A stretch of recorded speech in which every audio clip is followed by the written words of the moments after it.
Y a-t-il encore des prisonniers politiques en France? Ce matin, avant l'aube, vous l'avez entendu, Georges Ibrahim Abdallah a été libéré après plus de 40 années passées derrière les barreaux.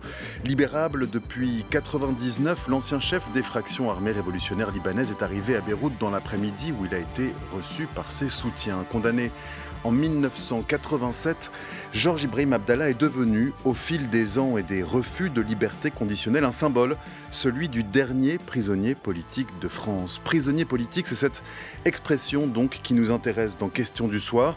L'idée s'accole aisément au régime iranien, à la figure d'Alexeï Navalny ou celle de Boualem Sansal, mais le poser sur notre régime démocratique crée une dissonance, comme si détention politique et démocratie étaient de fait contradictoires. Alors est-ce vraiment le cas?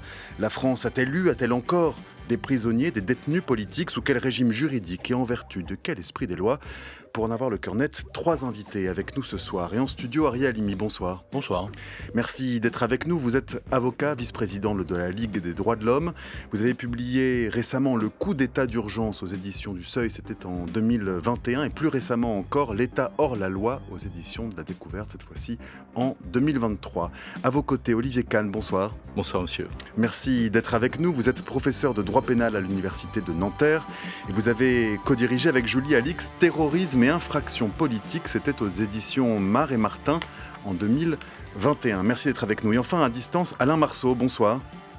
Bonsoir. Vous êtes l'ancien chef du service central antiterroriste entre 1986 et 1989, l'un des fondateurs en réalité, magistrat du parquet lors du procès de Georges Ibrahim Abdallah, également ancien député UMP, devenu les Républicains de la 10e circonscription des Français de l'étranger. Merci beaucoup de vous être connectés à Question du soir et merci à vous trois d'avoir accepté notre invitation. Nous sommes ensemble et en direct jusqu'à 19h.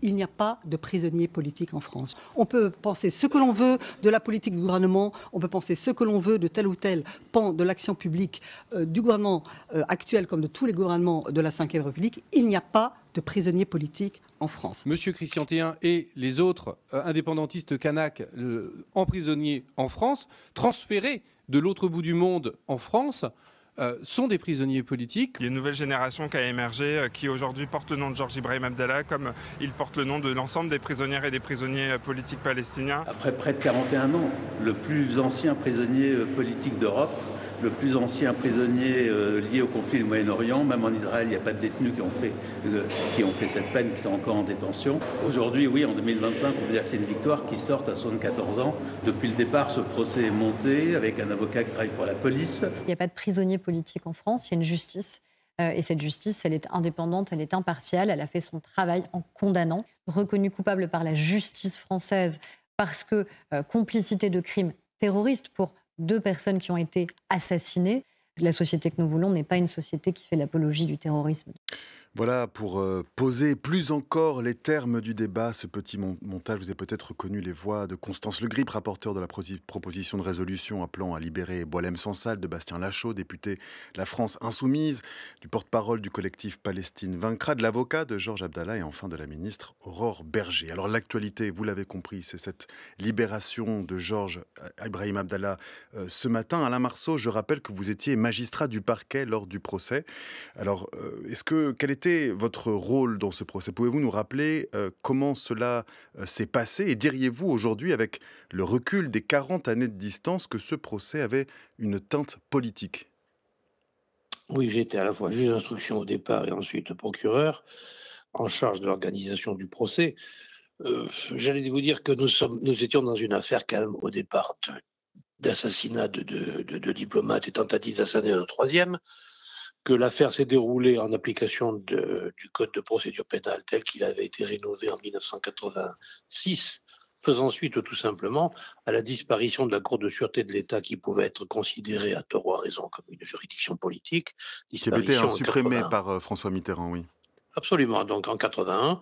Et effectivement, il y a eu une période pendant 5 ans où effectivement nous avions des attentats de nature terroriste et autres qui ne pouvaient pas trouver véritablement de solution en termes en termes de succès, et il a fallu modifier la loi.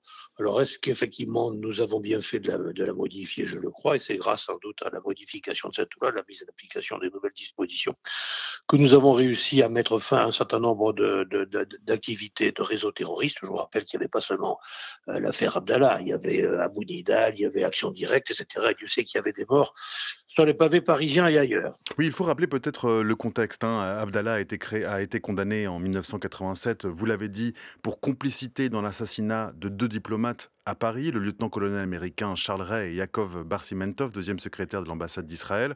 Lui a toujours clamé son... La tentative d'assassinat aussi du consul général des États-Unis à Strasbourg. Absolument. Je précise que Georges Abdallah a toujours clamé son innocence tout en assumant son plein soutien politique de ces meurtres. Alors je me permets de vous reposer la question, Alain Marceau. Quelle était la place de la politique dans ce procès? Est-ce qu'elle a fait irruption dans la défense et dans l'accusation menée par le parquet? Oui, sans doute, c'est certain. Moi, à titre personnel, je me suis entretenu à 3 reprises avec Georges Ibrahim Abdallah. Une fois, je l'ai perquisitionné à la prison de Clairvaux, et ensuite, je l'ai fait mettre en garde à vue. J'ai assumé la garde à vue à 2 reprises à Paris.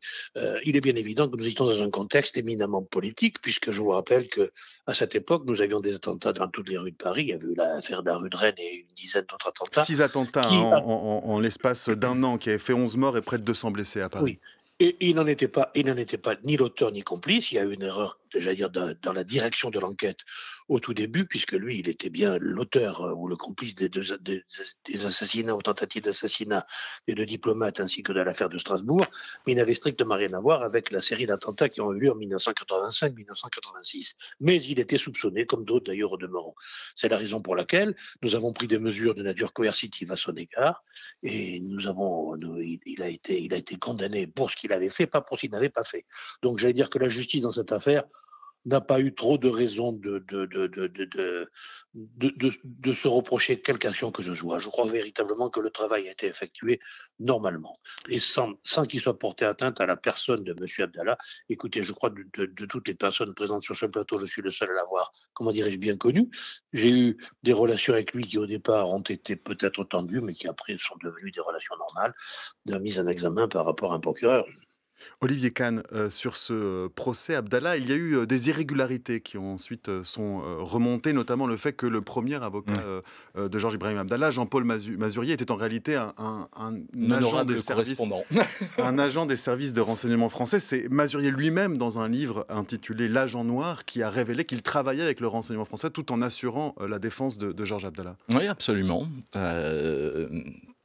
Je ne peux rien ajouter à ça. C'est à ma connaissance le seul cas connu dans lequel un avocat a fini par révéler qu'il était en contact direct avec les services de renseignement pendant le temps où il assurait la défense d'un individu qui était dans une situation où un certain nombre d'éléments recueillis contre lui l'avaient probablement été par les 10 services.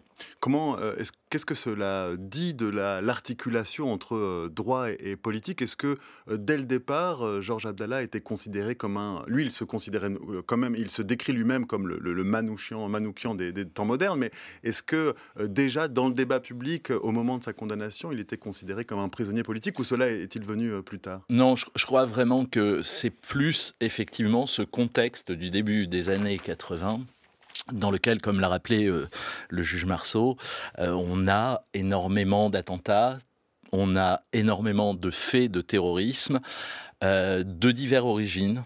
À la fois du terrorisme d'extrême gauche, du terrorisme d'importation de conflits étrangers, du terrorisme d'extrême droite aussi.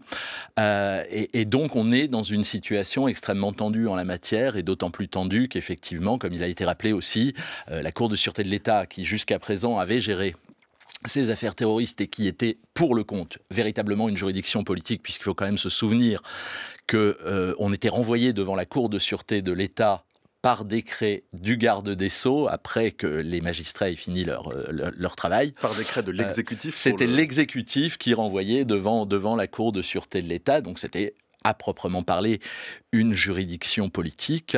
Elle est supprimée en 1980 avec cette idée que le terrorisme et les infractions que jugeait la Cour de sûreté de l'État sont des crimes et que pour juger les crimes, on utilise le droit pénal et pas du droit d'exception. Et puis, effectivement, comme il a été rappelé aussi, on aura cette difficulté essentiellement liée aux conditions d'exécution des procédures et entre autres des problèmes de compétence territoriale des procureurs qui éclataient la compétence sur différents tribunaux alors même que les attentats étaient perpétrés par les mêmes groupes et donc il aurait été préférable d'avoir une vue d'ensemble de leur activité qui conduira à la loi de 1986. Mais on ne peut pas considérer qu'au début le procès d'Abdallah est politique. En revanche, le contexte est extrêmement politique et ce qui se passe au moment du prononcé de la peine, où vous avez 10 ans maximum requis et où il prend perpète, est probablement en lien avec ça. Arié Halimi, comment expliquez-vous, puisque Georges Abdallah était libérable depuis 1989, que toutes ces demandes de libération conditionnelles depuis plus d'une dizaine, depuis 2001, toutes ces demandes ont été rejetées? Alors, elles n'ont pas toutes été rejetées en réalité, hein. Il y en a même eu un certain nombre qui ont été acceptées, et notamment pour la première en 2013, puisqu'il a été libéré sous condition par la juridiction, le tribunal d'application des peines de Paris. Et ce qui s'est passé, en réalité, c'est que s'il était libérable, c'était sous la condition qu'il puisse qu'il soit expulsé au Liban. Et ce qui a déterminé et motivé finalement le fait qu'il ne soit pas libéré et donc qu'il soit maintenu détenu par la suite, c'est que un ministre, et donc là on a une considération politique, une action politique, qui était ministre de l'Intérieur à l'époque, Manuel Valls, qui a tout simplement refusé, c'était le 10 janvier 2013, de signer le décret d'expulsion. Et là, on a une configuration assez particulière où la justice ordonne sa libération. Et l'exécutif, donc le politique, le pouvoir politique en place, va empêcher sa libération ordonnée par la justice pour des considérations, pour le coup, exclusivement politiques. À savoir les éventuelles atteintes aux intérêts de la nation française, notamment au Liban, la résurgence éventuelle d'une action politique de Georges Brahim Abdallah au Liban, etc. Donc vraiment que des considérations politiques. Et c'est la seule raison pour laquelle il n'a pas été libéré. Ensuite, d'ailleurs, la justice est revenue sur sa libération en disant je ne peux plus l'éloigner, donc il ne peut que rester en détention. Voilà pourquoi on peut aussi déjà commencer un petit peu à parler, même beaucoup peut-être, pour une raison là extrêmement objective, de prisonniers politiques. À partir de ce moment-là. Si, comme le disait Alain Marceau à l'instant, il a été condamné dans le respect de la procédure, du code de procédure pénale et en vertu du droit français, pour vous, Arié Halimi, à partir du moment où c'est un ministre, en l'occurrence Manuel Valls en 2013, qui a refusé sa libération, à partir de ce moment-là, on peut, vous le considérer comme un prisonnier politique? On peut même envisager de le considérer avant comme un prisonnier politique et de parler, contrairement à ce que j'ai pu entendre, parce qu'il y a plusieurs... D'abord, il faut savoir ce qu'on entend par politique. Infraction politique, prisonnier politique, qu'est-ce qu'on entend par politique? Il faut définir le terme pour savoir de quoi on parle. En détail. Mais vous avez une jurisprudence. C'est vrai que dans les textes, il n'y a pas d'infraction politique au sens propre du terme. Vous ne verrez pratiquement jamais le terme infraction politique ou prisonnier politique, pratiquement jamais utilisé dans la loi, dans le droit positif. Il y a quand même de la jurisprudence et de la jurisprudence internationale ou européenne qui va évoquer la question de détenus politiques, et notamment, vous avez une résolution 1900 du Conseil de l'Europe qui va définir expressément ce qu'est un prisonnier politique. Et pour résumer, on peut envisager l'idée de prisonnier politique avant que Manuel Valls refuse de signer le décret d'expulsion. On parle objectivement de prisonniers politiques à partir de ce moment-là. Alain Marceau, vous êtes d'accord avec ça? On parle objectivement de prisonniers politiques à partir de 2013? Je vais vous raconter une scène vécue. J'étais député à l'époque, en 2013, et Manuel Valls, donc, je ne sais pas s'il était Premier ministre ou ministre de l'Intérieur, et effectivement, je me rends compte qu'on a refusé la libération. Je m'en vais le trouver, c'était juste après la séance de questions d'actualité. Je dis, qu'est-ce que c'est que cette bêtise encore? Qu'est-ce que vous allez faire? Et là, je me retrouve en face d'un Premier ministre, il le nie actuellement, je dis tout de suite, il le nie, cet entretien. Plutôt, il a plus de souvenirs. Et il me dit: «Oui, mais tu comprends, les Américains s'y opposent». J'ai dit: «C'est quoi cette histoire? C'est les Américains maintenant qui dirigent la politique pénale de la France? Mais qu'est-ce que c'est? Vous avez pas honte?» Voilà, ça s'est passé comme ça et nous avons été d'ailleurs en très mauvais termes à partir de cette affaire. Donc effectivement, je crois que sincèrement, le ridicule, le disputé à l'inutilité. Je crois qu'on était en présence de gouvernements successifs qui savaient plus trop où ils en étaient, s'il fallait libérer, pas libérer. Et je pense que contrairement à ce qu'on raconte, la pression américaine n'était pas celle qu'ils décrivent. Je me suis rendu au département d'État en 2006 aux États-Unis.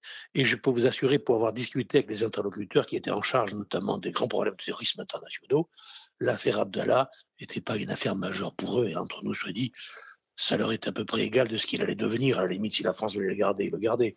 Donc je crois qu'effectivement, ce pauvre pays s'est empêtré dans une affaire dont il n'a pas su se sortir. Il s'en sort aujourd'hui, Dieu merci. Et puis voilà, je crois que c'est plus dû à la nullité de nos institutions et de nos hommes politiques qu'autre chose. Mais alors, comment est-ce que vous expliquez, Alain Marceau, et merci pour cette confidence que vous nous faites sur votre échange avec Manuel Valls en 2013, comment est-ce que vous expliquez, par exemple, que la première ordonnance de libération de Georges Ibrahim Abdallah de novembre 2024, novembre dernier, a été immédiatement suspendue par un appel du parquet national antiterroriste? Est-ce que c'était encore en vertu de pression américaine? Est-ce que c'était encore en vertu de ce que vous appelez d'une politique déboussolée par rapport au cas Abdallah?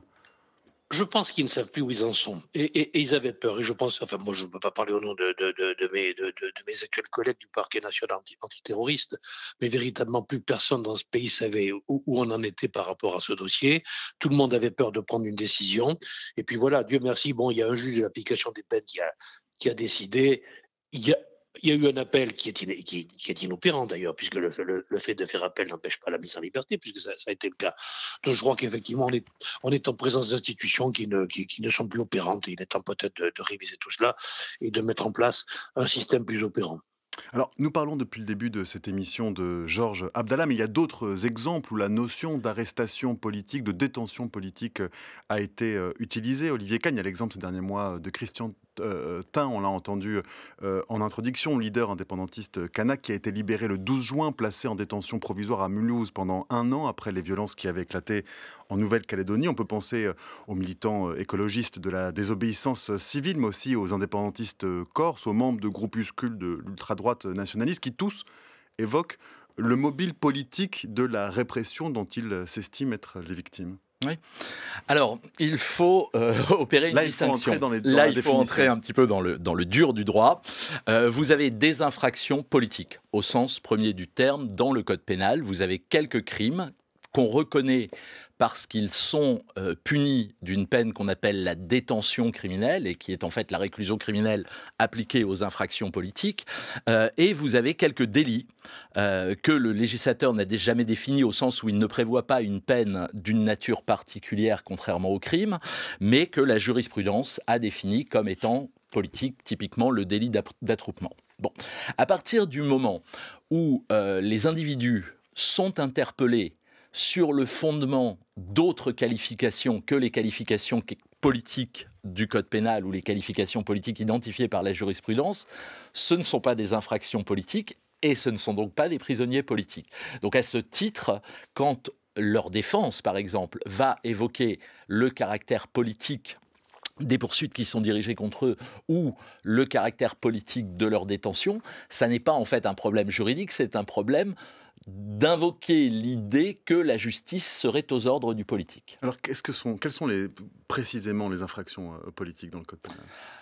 Alors, vous avez des infractions qui sont des infractions anciennes, qui sont l'infraction de complot, qui sont l'infraction d'attentat, qui sont l'infraction d'insurrection, principalement ces 3 crimes, et qui consistent donc schématiquement, systématiquement, soit à préparer, soit à passer à l'acte une rébellion armée contre l'autorité aux fins de bouleverser les institutions. Alors, rébellion, attentat, complot, est-ce que ce vocable-là, aujourd'hui, ne s'attache pas à d'autres types de délits, Ariel Halimi, en particulier les délits de terrorisme? Quand j'entends complot, attentat, est-ce que c'est pas pour cela que l'on traque et que l'on condamne si cela s'avère avéré des groupes terroristes.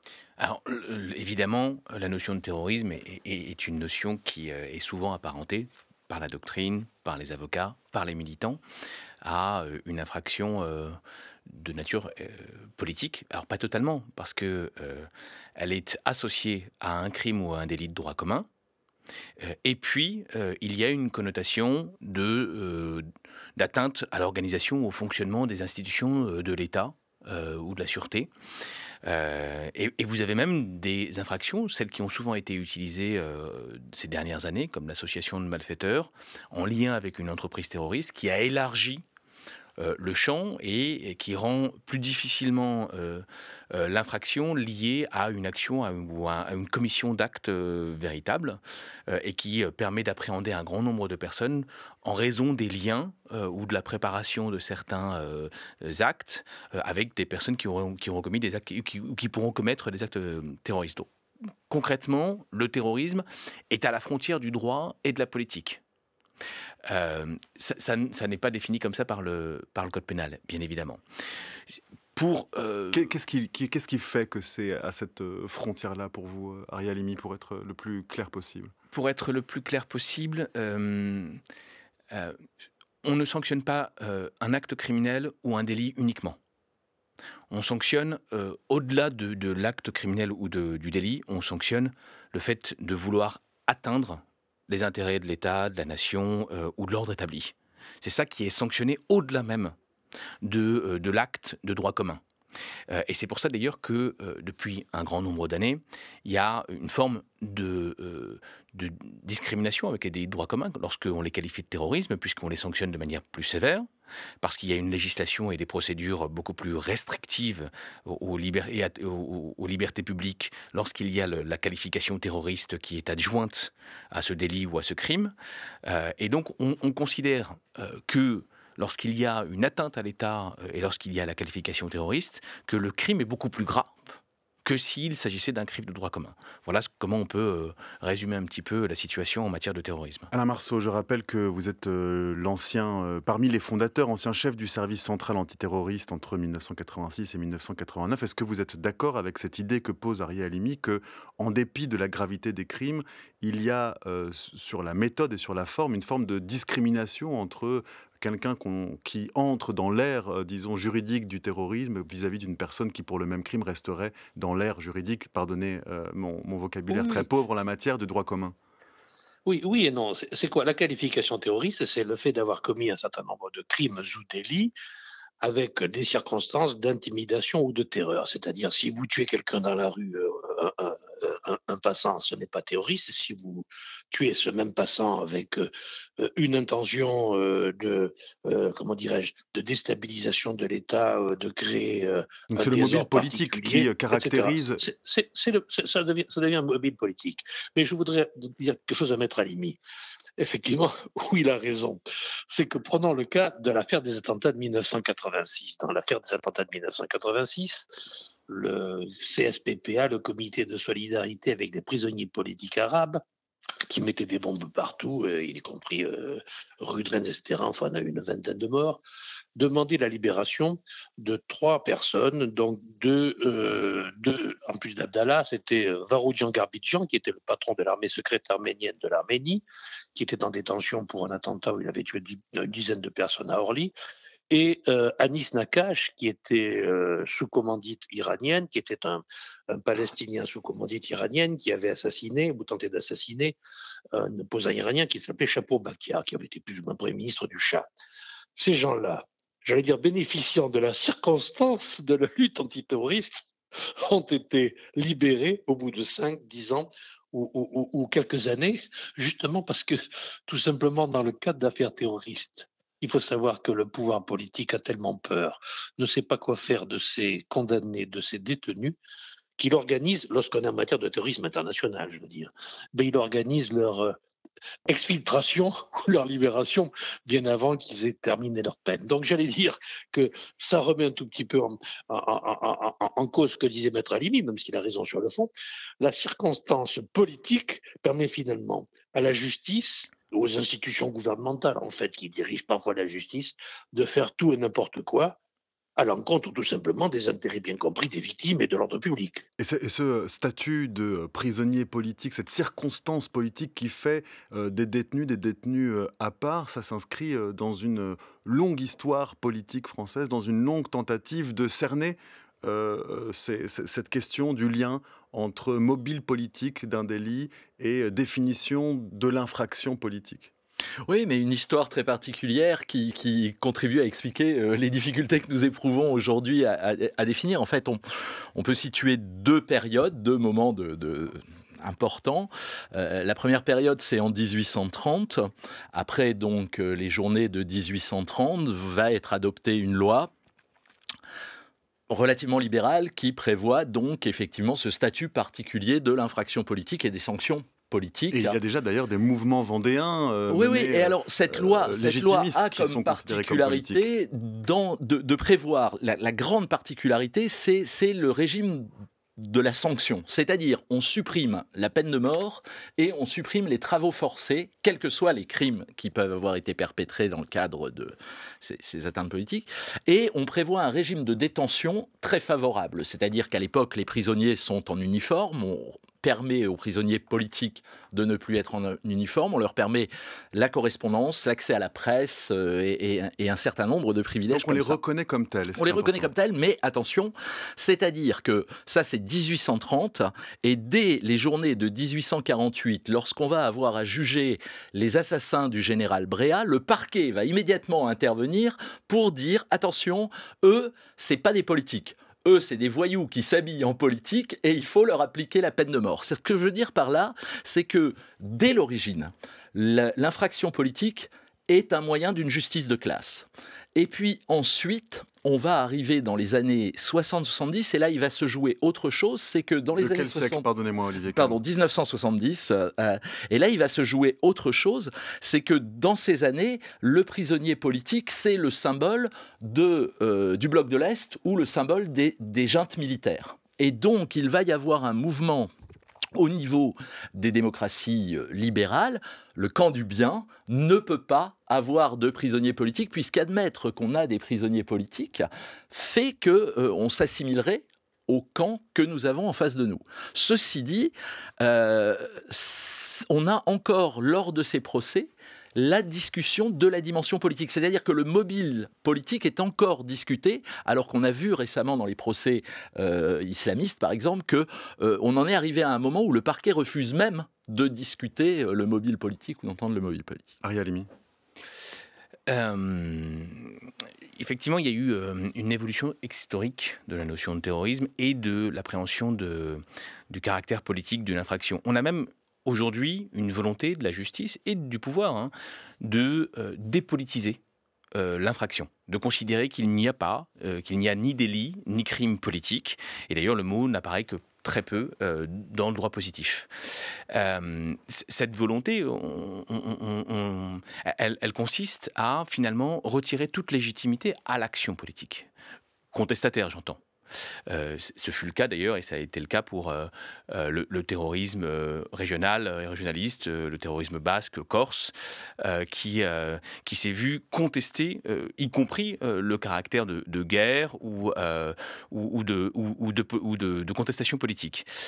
Après, vous avez effectivement, il y a toute cette histoire qui naît au moment des lois scélérates, avec le mouvement anarchiste et avec les attentats terroristes anarchistes qui va donner naissance en réaction à 3 lois dites lois scélérates. Après la loi de 1881 qui était la loi sur la presse et qui était assez protectrice finalement de l'expression publique, vous avez 3 lois, celle du 11 décembre 1893, celle du 15 décembre 1893 et celle du 28 juillet 1894 qui vont créer notamment des sanctions et des peines, l'apologie du terrorisme par exemple. Va être créée par la première loi du 11 décembre 1893. Elle va être introduite dans la loi de 1881 et vous voyez qu'il va y avoir un régime de sanctions extrêmement important, pas uniquement à l'égard des actes que l'on peut qualifier de terrorisme, comme le fait de poser une bombe pour porter atteinte aux intérêts de la nation ou de l'État ou pour tuer le plus grand nombre pour commettre une terreur, mais également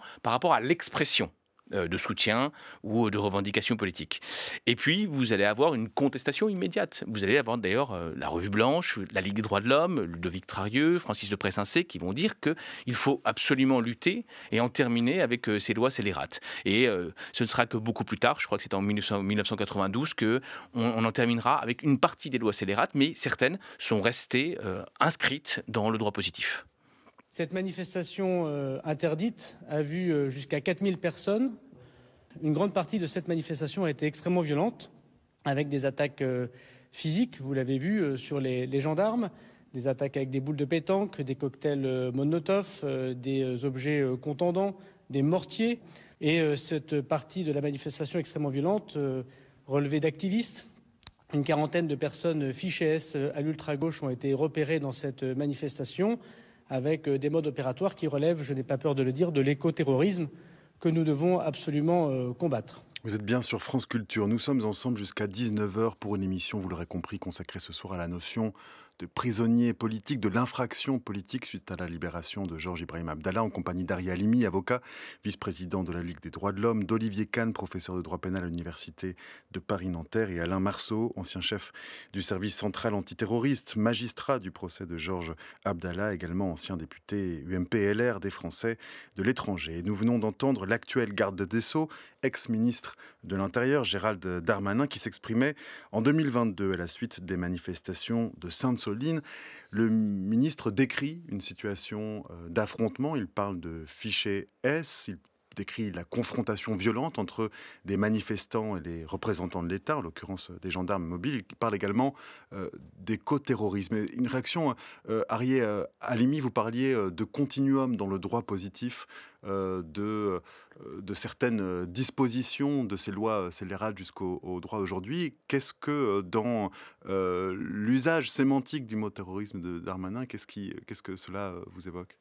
C'est un outil et un dispositif traditionnel de disqualification de l'action politique militante, de ceux qui contestent le pouvoir en place. Et donc le pouvoir en place va essayer systématiquement d'utiliser la qualification de terrorisme pour essayer de finalement criminaliser et faire rentrer dans le champ judiciaire pour être jugé et condamné, et donc délégitimer des personnes qui vont avoir une contestation, y compris une contestation pacifiste, de plus en plus une contestation pacifiste. Je pense à une affaire dont je me suis occupé pendant très longtemps, l'affaire de la mort de Rémi Fraisse sur la zone de Sivins, qui contestait un barrage, qui d'ailleurs a été considéré comme illégal par la suite par les juridictions administratives. Je me souviens du directeur de préfet de l'époque, celui qui avait donné les instructions d'utilisation des grenades qui ont tué Rémi Fraisse cette nuit-là, qui parlait, qui expliquait dans une réunion qu'il avait vu des drapeaux de Daesh sur la zone de Sivins, qui parlait de djihadistes verts. Et donc vous avez toute cette sémantique qui consiste finalement à identifier une contestation pacifiste et pacifique d'écologistes, souvent les écologistes d'ailleurs, pour les délégitimer, voire éventuellement pour agir violemment contre eux, comme ce fut le cas à Sainte-Soline. Vous souhaitez réagir, Alain Marceau ? Non, pas par rapport à cela. J'allais dire, là-dessus, on peut tout dire.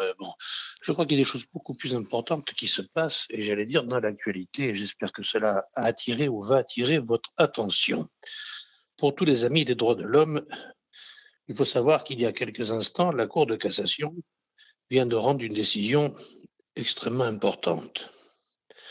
La Cour de cassation française, la juridiction supérieure, elle vient d'annuler tout simplement le mandat d'arrêt qui avait été émis par les institutions françaises, par la justice française, contre Bachar el-Assad.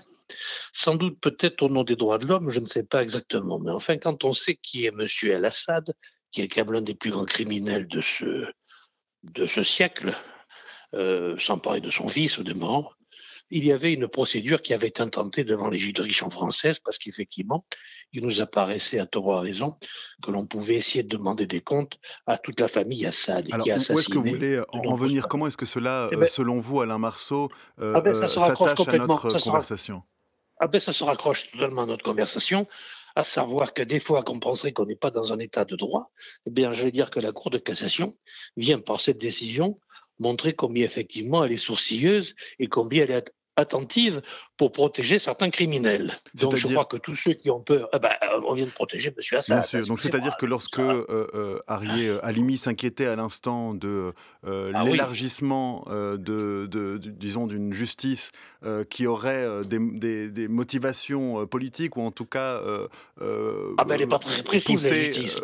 Poussée par l'exécutif, vous dites, voilà un exemple qui montre bien que l'état de droit et les procédures sont respectées de manière absolument, sourcilleuse. Et qu'à mon avis, l'exécutif n'est pas intervenu dans cette affaire parce que ça ne doit arranger personne. Bien évidemment. En tous les cas, c'est pas l'honneur de la justice. Hein. Alors, Olivier Kahn, qui est en face de moi dans le studio 341 de la Maison de la Radio, dit non de la tête. Oui, non, j'attendrai d'avoir lu la décision de la Cour de cassation avant de me prononcer très précisément, mais à mon avis, ça n'a rien à voir avec les droits de l'homme, ça a à voir avec un principe du droit international public qui est le principe d'immunité.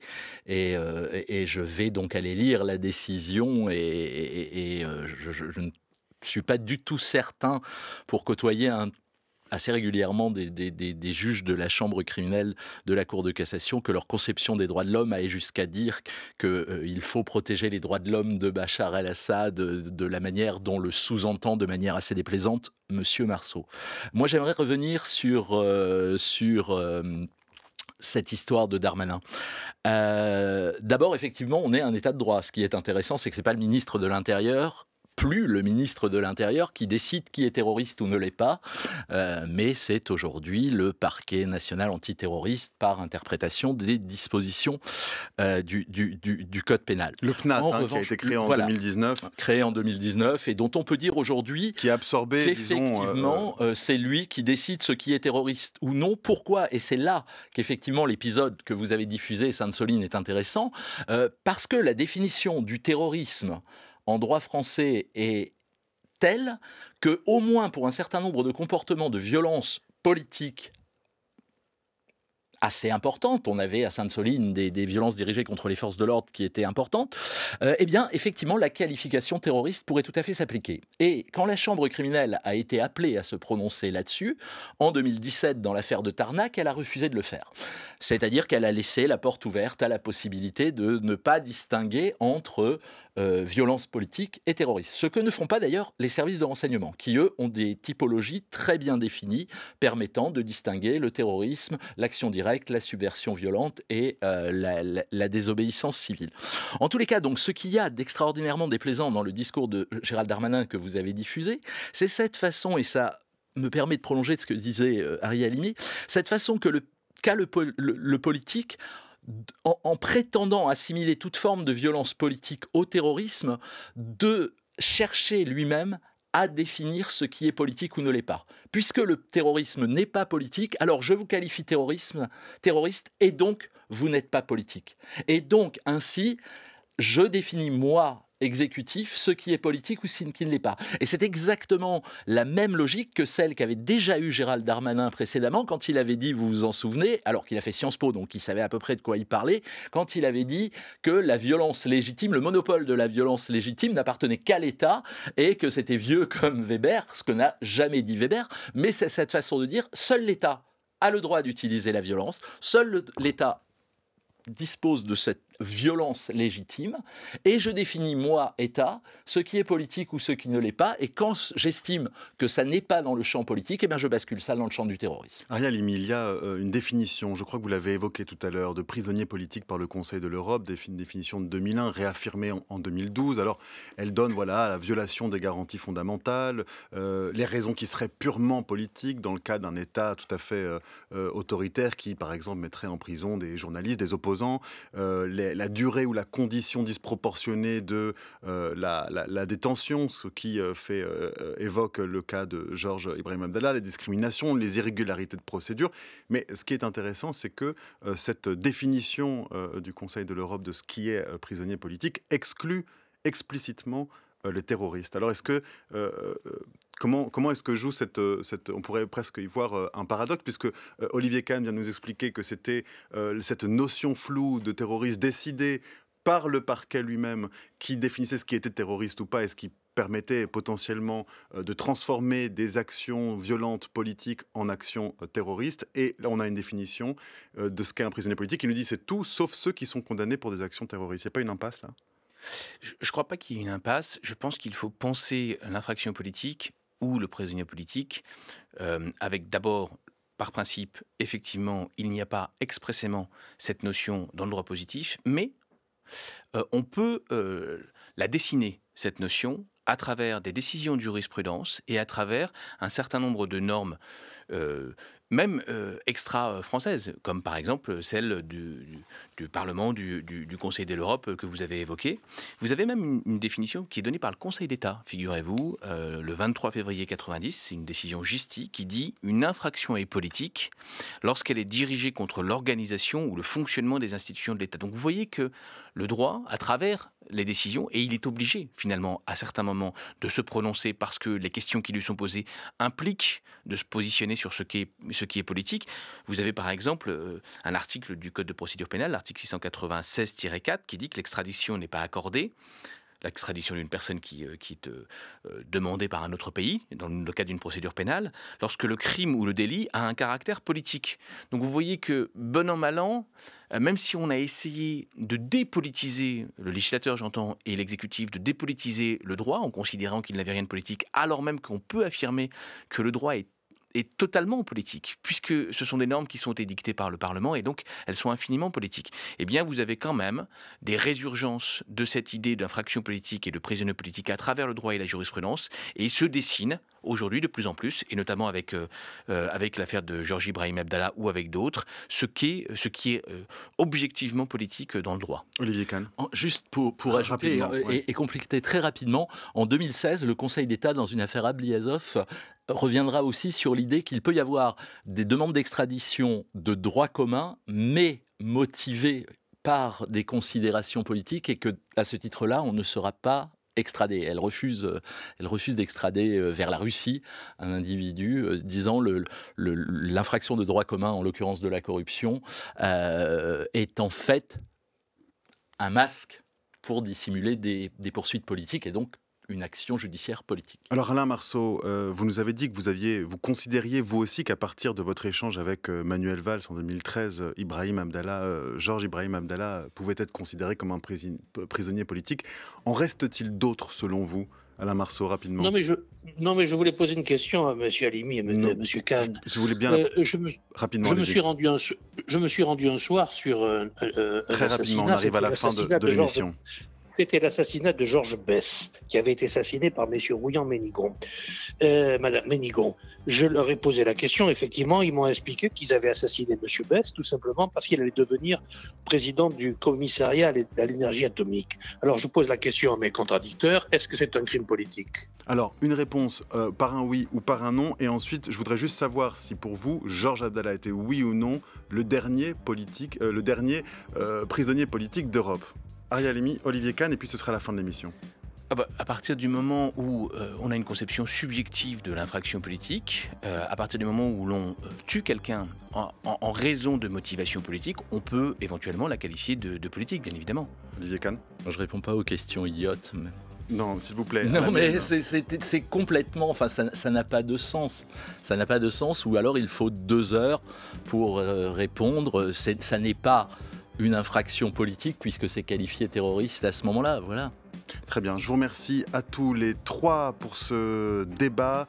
Ariel Halimi, avocat vice-président de la Ligue des droits de l'homme, Olivier Kahn, professeur de droit pénal à l'Université de Nanterre, et Alain Marceau, ancien chef du service central antiterroriste, magistrat du parquet lors du procès de Georges Ibrahim Abdallah et également ancien député UMP, devenu les Républicains de la 10e circonscription des Français de l'étranger.